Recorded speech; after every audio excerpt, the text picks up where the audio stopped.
Hi, this is James. Today in my little video podcast to do with cinema, I just want to cover some of the history, the brief history of some of the conditions and that you needed to pass, etc. to run a Biobox. This is an old Biobox in the Sun Theatre. I'm actually halfway through installing a DCI projector right here. But today I wanted to talk about how in the old days, when they used to use acetate film, how the projectionists would have to have a degree in projection, and that involved having basically an electrician's certificate and some other training to deal with the conditions and dangers of running a Biobox, as acetate film is very combustible and very dangerous. So much so that I'll show you in a second. The port glasses in traditional Bioboxes would have emergency shutters, and you'll see down here there's also an emergency escape chute. For if the film did get on fire and it was on a bad way, well, you want to basically block off all oxygen inlets to the Biobox as you can and get out of there as fast as you can. That's very rare, but that was a possibility, and they had to have facilities in the Biobox to do so. So let me just run around the camera and I'll show you how this Biobox has changed over the years, and you'll see some of those old scars left from that type of history to showing film in the past.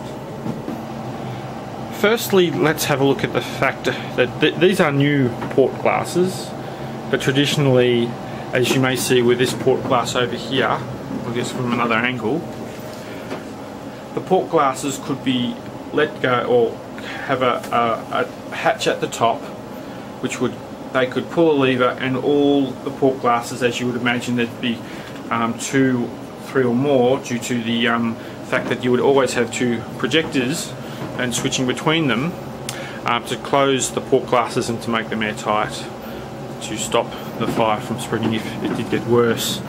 You also would remember that here in a traditional film projector, when they used to actually have up the top here, and the older ones, when they had dual projectors, they'd have a big reel here and a big reel down below, which of these of course don't have anymore because it's not used, and they would have the parts of the film in each reel, and they'd be switching between the projectors. And these special wheels up the top used to be completely enclosed, so and also there will be a fire trap, so if it did catch fire, of course it would catch fire in here where the light would be passing through the film. The acetate film would only burn up until the fire trap and wouldn't actually extend into the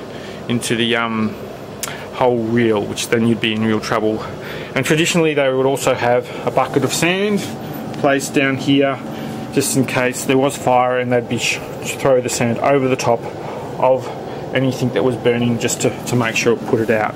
And traditionally you would also have an asbestos blanket for also stopping any type of fires in the Biobox. Here we have what used to be the light dimmer for the theatre. Before, when the theatre was very old, etc., it had a beautiful roof with a light array on it, and these big levers with these big capacitors in here, etc., they would use these levers to dim the lights. Yes, everything was done by hand, and even as much that traditionally this theatre, before all this soundproofing was put on the wall, this total wall was completely covered in switches and circuitry to turn off lights, turn on lights, etc. In the old days, the theatrettes, as you know, were extremely ornate, having very sophisticated lighting systems, etc. Something I actually miss, and I love to go to those old theatres. There's still 1 or 2 of them around in Melbourne. But yes. Also we have here, as you can see, the retired 16mm projector. It hadn't been used for quite some time, and it had to be removed to make way for the digital projector here, which is a Christie ZX projector. And here we've got down here is the digital player which is a Cube cinema digital player. And over here we've got the traditional rack with our amps down the bottom, as you would expect, an eCinema and automation system in here, and our traditional sound processor. Here is a Panastereo sound processor. And let me just show you over here. This is what used to be the escape hatch if anything went majorly wrong. There used to be a little hole down here that was permanently open with a ladder that they could scoot down and pull a rope behind them, which would close the hatch as they left. The door, there used to be not to be a door here. Actually, it used to be over there, but everything's been moved around. I've been here for a couple of years, so I do remember that. And also, traditionally, they don't really. All this, there used to be actually more room down this side of the bio box where they would use to do their construction and deconstruction of the reels. For example, putting on here. In the olden days, they didn't do that at all. They just put it on each projector, of course, and switch between them, and then have a little room like this that's been moved over here, where they have their winding reels to rewind the film if it need be, or if something majorly goes wrong, they can make a change here quickly. But usually, in most big theatres, they have a workroom where they will do all the winding and construction of reels, etc. At the moment, that's way down the back of this theatre. This theatre's used to be one very large theatre, as it traditionally was, but now it is 5 theatres. It's been split up into many theatres, and also been extended to be 5 theatres, which is what you really need these days. The economies of scale, you need at least 3 screens to be viable these days. Anyway, there you go. That's my quick overview of some of the issues, etc., that you needed to do in traditional film, and the dangers that it used to have, and the fact that to be a traditional projectionist you would have had a degree, and an electronics degree, because there was so much going on with electronics, etc.